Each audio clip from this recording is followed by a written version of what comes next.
தலைமை ஆசிரியர்களை சிறு சிறு பிரச்சினை காரணம் காட்டி தொடர்ச்சியாக பணியிடம் நீக்கம் மற்றும் பணியிட மாறுதல் செய்வதை கைவிட வேண்டுமென தலைமை ஆசிரியர்கள் தமிழக அரசை கண்டித்து கண்டன ஆர்ப்பாட்டத்தில் ஈடுபட்டனர்.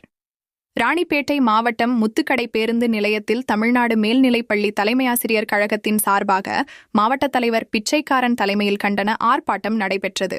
இந்த ஆர்ப்பாட்டத்தின் போது தலைமை ஆசிரியர்கள் தெரிவிக்கையில் கடந்த ஓராண்டாக சிறு சிறு பிரச்சினைகளை காரணம் காட்டி தொடர்ச்சியாக மேல்நிலைப்பள்ளி தலைமை ஆசிரியர்களை பணியிட நீக்கம் மற்றும் பணியிட மாறுதல் செய்வதை தமிழக அரசு கைவிட வேண்டுமென வலியுறுத்தியும் அதேபோல் அடிப்படை பணியாளர்கள் உடனே நியமிக்க வேண்டும் என்பன உள்ளிட்ட கோரிக்கைகளை வலியுறுத்தி தலைமை ஆசிரியர்கள் அனைவரும் கருப்பு பேட்ஜ் அணிந்து கொண்டு தமிழக அரசுக்கு எதிராக கண்டன கோஷங்களை எழுப்பி ஆர்ப்பாட்டத்தில் ஈடுபட்டனர்.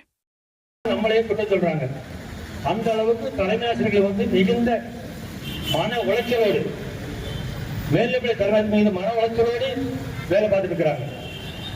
எதற்கு எடுத்தாலும் மேல்நிலை தலைமை ஆசிரியர் சரி, மேல்நிலை தலைமை ஆசிரியர் ஒரு அங்கீகாரம் கிடைக்குதா? இல்லவே இல்லை. அங்கீகாரமும் கிடையாது.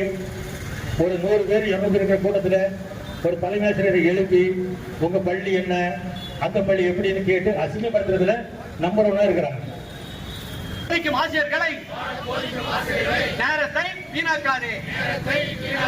தமிழக அரசே பணியமர்த்திடுக. அடிப்படை பணியாளர்களை பள்ளி தோறும் பணியமர்த்திடுக. அவமதிக்காதே.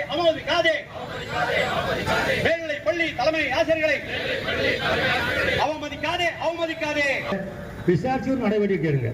நடவடிக்கையை விசாரிக்காமலே நடவடிக்கை எடுத்து பல தலைமை ஆசிரியர்கள் மாவட்டம் விட்டு மாவட்டம்